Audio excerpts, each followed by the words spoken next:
À un mois de la convention du Parti démocrate de Chicago qui devait l'introniser candidat pour un second mandat, Joe Biden renonce finalement à la course à la présidentielle américaine. Le président a désigné Kamala Harris pour prendre sa place, mais toutes les figures de son camp politique n'ont pas encore officiellement exprimé leur soutien à la vice-présidente. Barack Obama ou encore Nancy Pelosi, l'ancienne présidente de la Chambre des représentants, ont pour le moment seulement salué le retrait de Joe Biden. Nous allons naviguer dans des eaux inconnues au cours des jours à venir. Mais j'ai une confiance extraordinaire dans la capacité des dirigeants de notre parti à créer un processus qui permettra de désigner un candidat exceptionnel, a indiqué l'ancien président américain dans un communiqué. Une référence à la convention du Parti démocrate, prévue du 19 au 22 août prochain à Chicago, lors de laquelle de grands électeurs devront désigner leur candidat pour la Maison-Blanche.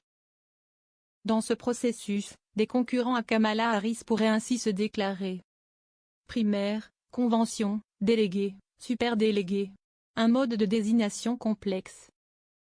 Avant l'élection présidentielle de novembre prochain, le camp républicain et le camp démocrate se sont lancés dès janvier dernier dans une succession de primaires, ou de caucus, en fonction des États, à travers le pays pour désigner des délégués.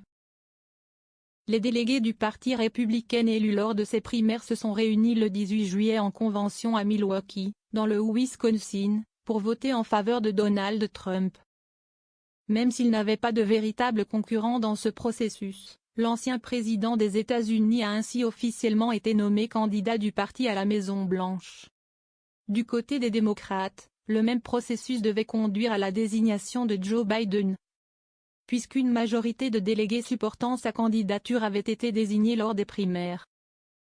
Si elle veut être investie à sa place lors de la convention du parti, Kamala Harris devra donc remporter le vote d'au moins la moitié des 3788 délégués au premier tour. Si aucun candidat n'obtient la majorité, fait extrêmement rare, les délégués voteront pour un second tour.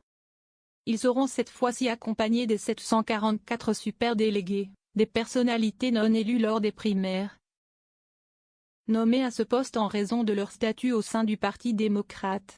Il faudra alors réunir les voix de 2267 électeurs pour être intronisés. Kamala Harris souhaite mériter et gagner son investiture.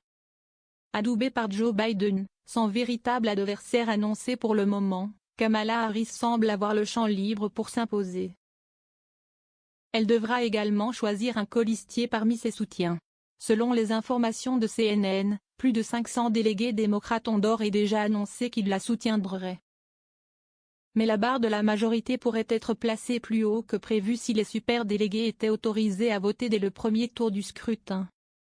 Le comité des règles et des statuts de la Convention démocrate a, en effet, annoncé qu'il se réunirait ce mercredi 24 juillet pour fixer précisément les règles qui s'appliqueront pour l'élection. De son côté, Kamala Harris refuse d'ailleurs de considérer comme acquise sa candidature face à Donald Trump. « Je ferai tout ce qui est en mon pouvoir pour unifier le Parti démocrate et unir notre nation », a-t-elle affirmé quelques heures après l'annonce de Joe Biden, déclarant qu'elle comptait mériter et gagner son investiture. La vice-présidente est attendue à Washington ce lundi pour une première apparition publique depuis l'annonce du retrait de Biden. L'occasion de se lancer dans la bataille, 100 jours avant l'élection présidentielle.